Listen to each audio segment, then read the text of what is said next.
Ladies and gentlemen, we're going to get started here at the Fabricator Stage. We've got a great presentation from Denise and Mark. We're going to talk about how to identify natural stones and a process that's an easy way to make identifying of what a natural stone or what it truly is and how to use it and how to fabricate it. So with that, I'd like to turn the time over to Mark and Denise here on how to identify natural stones. Good afternoon, and thanks everybody for sitting through another one with me. I'm Mark Meriaux with the Natural Stone Institute. With me today is my friend Denise Daniels from MB Stone Pro. Hello. Hello. With the Institute, I lead our accreditation program, which is a credentialing program for fabricators and installers of natural stone. So if you want to be celebrated as one of the best in the industry, come to me and we'll talk about accreditation or membership over at the Natural Stone Institute booth next door.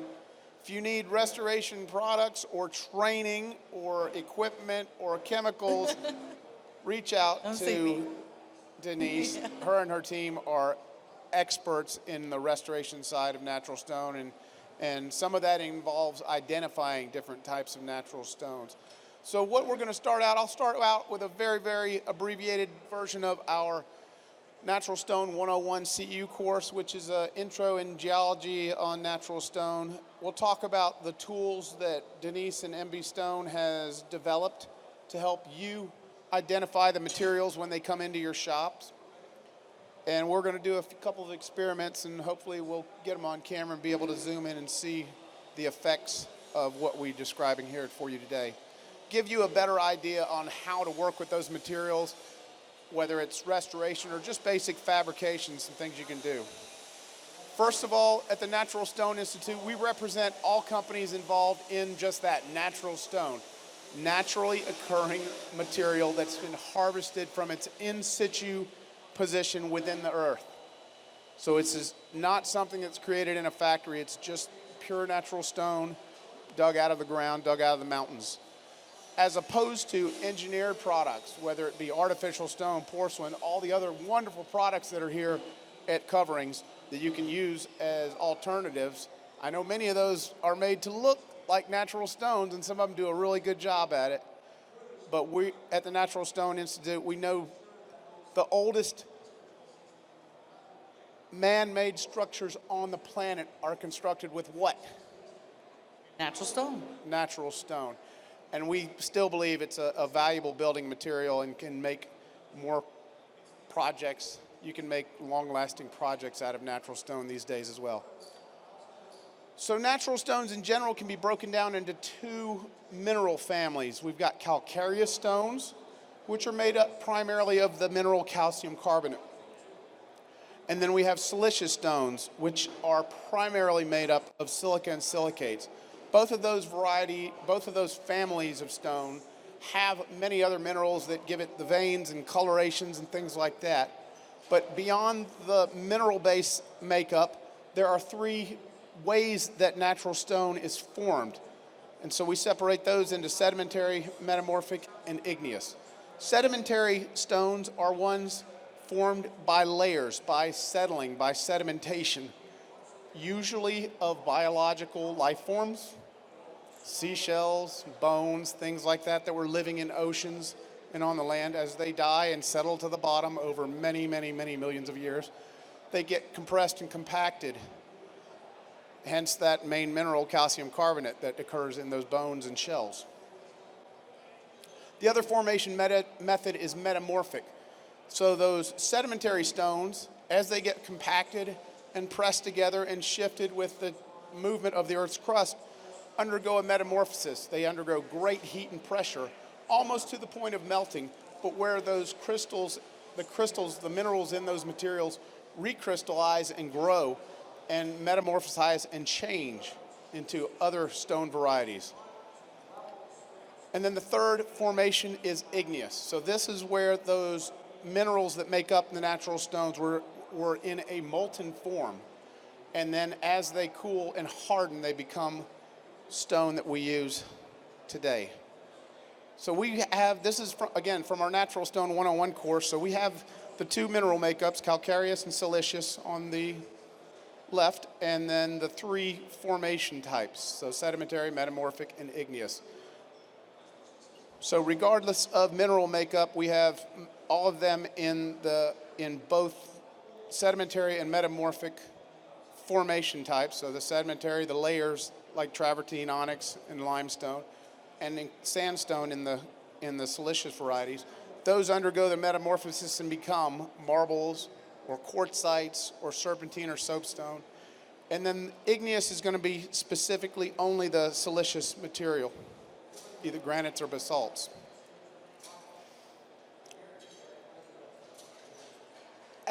So we're going to test for a couple of key physical properties, performance properties that can be very telling and help you identify stones if you don't know what they are or your supplier might have mislabeled them. Other defining characteristics we may not test today include absorption, density, compressive strength, abrasion. Well, abrasion resistance we'll test with the scratch test a little bit. Hardness, flexural strength would be when a stone needs to perform in like a building cladding where it'll be affected by wind loads and traffic and things like that. We will be testing for resistance to acids, so acid sensitivity. One of the items we're going to be testing with this kit today involves this Mohs scale of hardness. This is a relative scale, so this is not a linear scale, meaning that 10 or number 6 is not twice as hard as number 3. All we know is that 6 is harder than 5, 4, 3, 2, 1, everything below it. And so when you see these minerals along the top and then some other relatable materials down below, fingernail, penny, it's just to give you a better understanding of how hard something is compared to another mineral or another material. And what this does is this will help us in identifying. It's not a sole determinant, but it will help us in determining either the mineral makeup or how hard or soft the material may be, how scratch resistant it may be, how well it will perform in an abrasion environment like walking surface. Other characteristics involve porosity, and we include this slide because this is a great one for me to describe. Porosity versus absorption. They're related but not the same. So don't use the words absorption and porosity interchangeably. Porosity is like this photo on the screen now, where you have voids within the material. There are natural stones like pumice that have many of these. It's a very porous stone. It has many pores within it, and a piece of pumice will actually float on water because it's so much air. It's not as dense. It has more voids within the material, but they're not connected. So for a material to be absorbent, these pores would need to be connected and allow water to transmit or migrate through the material. That's the difference. Now, tell us about this kit and how it came into being, Denise. Sure. So we get calls from homeowners all the time with questions. I bought this. They told me it was that.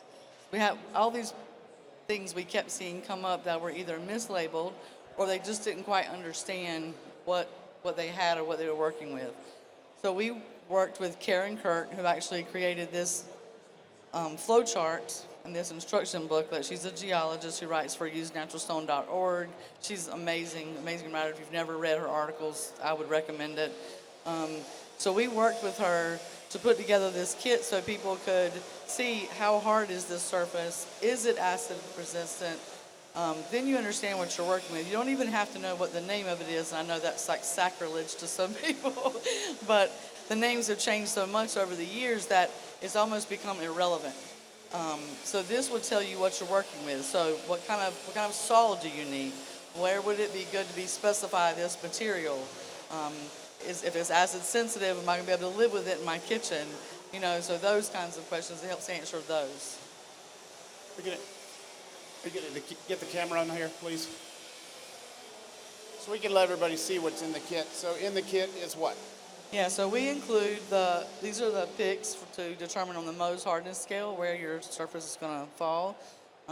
We have the 10% hydrochloric solution here to test for acid sensitivity. You can use vinegar too. We included razor blades because we do a lot of restoration work, and we wanted to make sure that we're dealing with the stone itself and not some kind of topical that's been put on top or a wax or something, because then you're working on the topical, you're not working on the stone. So we did that to see if there was anything on the surface. This is handy just to have with you, just to determine right off the bat if the surface is harder or softer than glass. So that's just a quick test for that one. You got me yesterday, but now I remember now 6 on the hardest cell. Six, Yeah. 7. And then these, I guess I always say this, I can't see, so I have to use all 3. But it will tell you how closely tight together some of the minerals are in the stone. That relates more to like if you're doing the quartzite, that kind of thing, that kind of test. Yeah, you can look at it on a very, very close-up level Very and see close. the interaction between the grains of minerals in that stone. But Yeah. also in the kit, you have a booklet on how to use it and this And flow the flow chart, which chart. we have had part of on the screen just Yeah. a minute ago. But it's also it's filled a number of pictures, that Mohs hardness scale on the back, so we'll talk about that a little bit more. And a flow chart to kind of guide you going through this scratch test and acid test. Those are the 2 basic tests that we're going to perform Yeah. using this kit. Absorption people can do on their own separately, right? I always recommend, that's why I said I wanted to add just a little cup in here somewhere, just to remind people to do that, what we call the water test. Just let water puddle up for 15 minutes. If you wipe it away and the surface is dark, it absorbs the water. It is absorbent. If it doesn't, it's not going to absorb. We're not just talking a couple seconds. You can leave it on there for 10 minutes 15 or so. minutes, 10 to 15 minutes. Yeah. And then, of course, if it absorbs the water, then it does need to be sealed. Then it's worth putting the sealer on. If it doesn't, then it doesn't need a sealer. So using the flow chart in this kit and a scratch test and acid to test for acid sensitivity, it gives us, just those 2 tests alone can give us a lot of information onto what a material likely is or isn't. Yes. And that can be very important. So Yes. the distributor sells you a material that's supposed to be, or they have it labeled as a quartzite. Quartzites don't contain very much calcium carbonate, maybe a trace element in a vein or something. So very generically, a true quartzite will not etch. And it's going to be very, very difficult to scratch with one of these hardness picks. I've got a piece underneath here. We can Okay. try to demonstrate that. Okay. Let's start in. What do we do first? So let's start with the picks. Okay. I'm going to start really low. And each one of these are Is that different. low or is that high? Low. Oh, you got the low. Yeah. So they're numbered on these sets. What do you have? 3, 4. We don't go down to 1. 1 is extremely 2 and soft. 3? Yeah, 2 and 3 is Yes. the lowest in the set. And each pick, I'm not sure if you know how these work. You might not be interested in how these work, but this is like a resin, like a plastic. This is like a copper.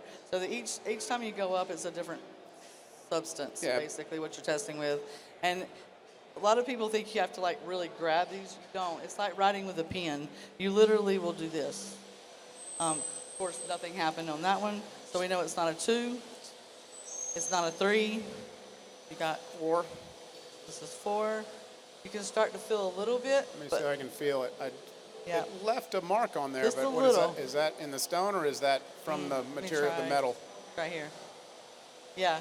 So it's leaving a slight line, but then if I turn it over to the 5, it's very obvious. That one very easily, I can feel it now. And you can see it I can feel it. really You guys clear. can see these scratches here. Yeah. I can feel it with a fingernail. So that is actually Like a 4. scratching the material. So Yeah, 4 or 5. it's Yeah. harder than a 4, or it may be leaving metal marks from the 4, but it's definitely scratching with a 5. The 5. Yeah. So we know from the Mohs scale that that's going to be in this range of Yeah. See? Both like this. marble. It says ranges from 3, 3.5. So we're in that range of marble, possibly a serpentine. But now, what do we do next? So then we want to see if it's acid sensitive. So we've got like how hard it is, and so even if, and there's some of them that have been registering like 6 or 7s or whatever, but they're supposed to be quartzites. That's the dolomitics or whatever. Right. And dolomites, and then, but once you test it with the acid, then you know you're not dealing with a quartzite. So the acid test is next. So one of those that a few years ago we were getting a lot of calls on, I know you were, I was as well, is what was it, super white? Super white. Yeah. Or mystery white, or super white, Yes. mystery white, similar names, was getting sold and labeled as quartzite Quartzite. in many markets. Yeah. It is not a quartzite. It's a harder marble. Denise mentioned dolomitic marble or dolomite. What happens in that material is the mineral calcium is replaced, or part of it is replaced with magnesium, so you have magnesium carbonate. So it is harder than Yes. calcium carbonate-based marble, Right. the Carraras. Right, so it's not Calicatas. scratching, so like a 6 or a 7 will lead you to believe it's harder like a quartzite, but then it's acid sensitive. But then, yeah, installations, you guys, fabricators, were getting calls from consumers, hey, this is leaving marks, or they had some Stains, vinegar they or call wine. them stains. I have some stains on my countertop that a lot of times that's what the homeowner thinks it is a stain. So, very general, how do you determine between an etch and a stain? One of the things this is our guideline always. If the mark on the surface is darker than the surface, it's a stain most of the time. If it's lighter than the surface, that's an etch. That's proven to be true almost every time. That's been kind of our golden rule. So any guesses? Anybody think this is acid sensitive, or do we know? Anybody want to guess? Who guesses acid sensitive? Come on, let's make it. Who guesses it's not going to react with acid? Okay, we got a split. Yeah. Let's see what happens. Let's keep it from running. I've got some paper towels. Keep it from running off. Yeah. This is not super strong acid. It's No. 10% hydrochloric. It's a little bit stronger than, say, a white vinegar, but hopefully that shows up on camera. But that is very It shows up vigorously, great. vigorously bubbling away, and you guys can see the etch from yesterday right there as well. Yeah. When I wipe this away, So for anybody who doesn't it know, leaves a permanent mark on the material. that's a chemical reaction between the acid and the calcite that is in the stone. It's an immediate reaction. You cannot clean it up fast enough. It's impossible. It's immediate, and it is a change in the finish that has to be repolished or rehoned. So I was going to ask, so this stone is ruined, right? Oh, no. Not ruined. It used to be. Everybody said it was ruined, but you had to tear it out. But no, it can be refinished. So one of the huge benefits or advantages of natural stone is what? It can be Refinished. multiple times. It can be Many times. repaired, refinished, especially in flooring applications. It's a common thing when you have scratches from wear Yeah. and traffic. Go from hone finish to polished finish, or you're tired of the shiny, you want to go back to hone. The calcium carbonate materials generally aren't going to be black like this. They're more than likely usually going to be these white marbles or marble-like colors. Yeah, I'll hold it.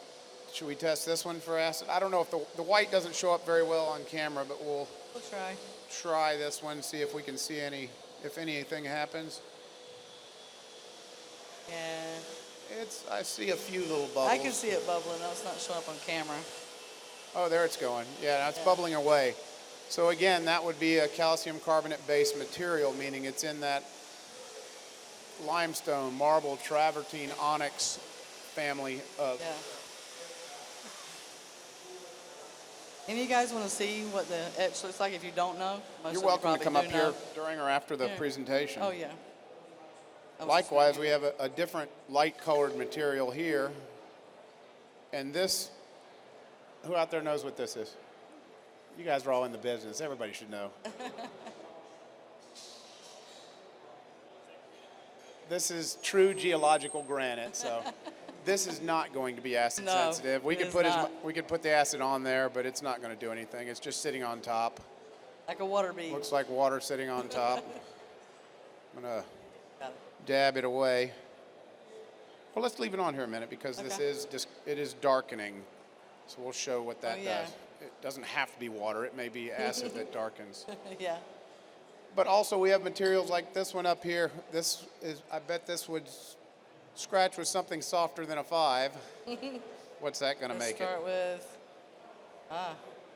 Start with start with 2, yeah. 2 nothing. 3, Freeze a little bit. almost. Because she can feel it drag. She Yeah. knows what it feels like. 4, Wait, is that a 4? Yeah. 4. 4 is definitely Yeah, you can scratching see this that. material. But if we put acid on this, this is not going to be acid sensitive either. But it try it is now? soft but not acid sensitive. And according to the chart that our geologist friend Karen Kirk put together for Made us, that what? Anybody got a guess? guess what It's this soft material but is? not acid sensitive. I see the wording of soapstone in the back. Somebody's done their homework. Good job. But you can do tests like this without this wonderful kit, but Denise and her team made a great tool, put it available. It's not a huge expense. It's something every shop or even every distributor should have on hand, because even as materials are coming into the country, they said, well, the quarry told us it was this, or the block plant told us it was this, because when they cut it, it took longer to cut on their saws or the machinery, so it's Right. more abrasive or it's harder to cut, so they may have misclassified it from the beginning. And until we actually do the tests and determine what it truly is, that's when you can kind of exhale, relax, and have a stronger understanding of what you're working with. Exactly. And the information that Karen Kirk put together is almost worth it all by itself. There's so much information here that'll help you understand it way better. I'm going to tell them how they can get that for free, though. I know. So we have another sister website called usenaturalstone.org. Karen is one of many authors that write papers and articles for us on usenaturalstone.org. Great articles. They're written in very simple, easy to understand language for designers and end users alike. So they're very entertainingly written articles, but very informative and helpful in what goes on with natural stone. So what happened with this material? No etching. It's no darker. etching, but it is darker. I don't know if you So guys can see that tells me this material is absorbent. absorbent. So what are you going to do to an absorbent material to protect it? You're going to seal it to rejection. Not just one wipe on, wipe off. We can go on testing the materials, but I think some of you may have some questions. Anybody have any questions about stone ID or stone testing? Yes, Blake. Seal it to Rejection. rejection. So Absorb it, yeah. manufacturers usually says like apply twice or whatever. So Sealers on the are sealer, you know, sealers have two main components. Some of them have more, but two main components. There's going to be a solvent or a carrier. That may be water. Water, I don't mean oil-based when I say solvent. It could be water is the solvent, which carries the protective agent, which is the solid, into the material. It deposits the solids into the material. The solid can be silane, siloxane. He's going to tell me I'm wrong, or fluorocarbons, or other polymeric chains that go into the stone, and as the solvent dries away, it leaves the protective agent, the protective item in that stone layer. But some very, very porous materials may require multiple applications. I don't think there is a guaranteed one application does it or two applications does it. We've seen The very stone thirsty. has to dictate Yeah, it. we've seen very thirsty materials that can sometimes take 4 or 5 applications, and between those applications should be an allowed cure time. So allow that solvent to evaporate or go out of the stone before the next application is made to Yeah, make a- it. a But lot when of the when it water-based- seals to rejection, Go you ahead. see what we saw on that other piece where it Yeah. beads on top. So this one discolored. A sealer will discolor. You'll see it darken, looks wetted as it's being applied. That tells you that it's soaking in, that it's doing the solvent is doing its job. It's going into the stone. When it's sealed to rejection, it won't discolor. It won't look wetted. It'll just sit on the surface. You can wipe it away. You know it's finally sealed correctly. Yeah, and a lot of water-based, you don't have to wait till they cure till like the next Okay, day so- or whatever. So, for instance, some people say coats. We don't like that language. We say applications, just like he did. So if you go through the whole process, you apply the sealer, you remove all the excess. Most important part about sealers, remove all the excess. You can go right back and do another one. So when you first put sealer on the stone, you know how if it's really absorbent, it soaks it right in. So as you do those applications, it stops doing that. So because it can't absorb anything else. that's sealed to rejection. Yeah, so you said it clearly. It's not like a paint. You're not putting layer upon layer building up. You're letting as much soak into the fabric of the stone Right. until it won't absorb anymore, and then it's sealed. What else? Any other questions? I'd like to hear again, Denise, where do you get the kit again? You've already said it, but You guys are better at promoting me than I am. So it's mbstonepro.com. You can find it on our website. We are here in the Italian Pavilion at 39102 at the Hyper Grinder booth too, if you want to come talk to us. But you can get them there. How are we doing on time, Blake? good. But no more questions? You guys got it all figured out? You know everything about all the stones that are coming in and out of your shop? They all fabricate without any issues?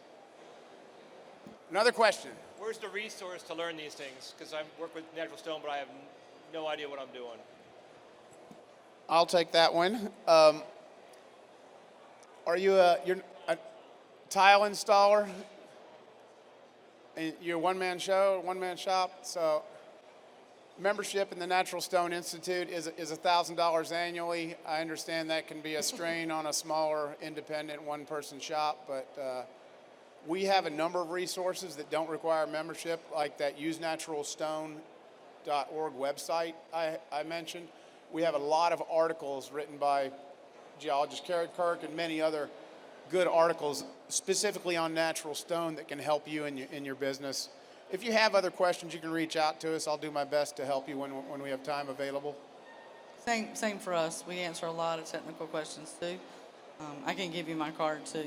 Yeah, in addition to products, you guys do some of the... We do training classes. You train the professionals that do this restoration around our industry. From intro all the way to advanced repairs, rod repairs. Then we do some specialty training for different coatings and other companies. So we can help you with that. And maybe, Mark, could you tell us a little bit about the presentation you started out with at Natural Stone 101? Tell us just a little bit about that. Yeah, so one of the programs we have is a CEU program at the Natural Stone Institute. What that is for our members, it's an additional program that you can get involved with. If your clients that you're marketing to include architects, kitchen designers, we have CEU credits which can help them with their credentialing and licensing. We have, I think, Chris is going to yell at me if I get it wrong, I think 14 plus, I'll say. How about that? We'll cover that. 14 plus already prepared CEUs on the topic of natural stone. One of them is called Natural Stone 101. It's some of this basic geology that I touched upon today, a little more in-depth with more product photos and installation photos and explanations of how stone should be expected to perform in those different stone varieties and some of the aspects and where and how they are best used. Any other questions for Mark or Denise? I'd say last chance, but I'm going to be here the rest of the day in the booth next door, so if you're afraid to ask your question publicly, come see me in private or go see Denise in the Hyper Grinder booth. Appreciate you all coming out today. Let's give Mark and Denise a round of applause. Thank you, you guys. Coming up next, we have at 2:30, we have Mark Meriaux and Scott Higginbotham that are going to teach us about quartzite and some of the challenges and ways to really identify it and work with the quartzites, some of the moisture problems that occur. That'll be here at the Fabricator Stage at 2:30. So 2:30, come join us for a discussion on quartzite. Thank you.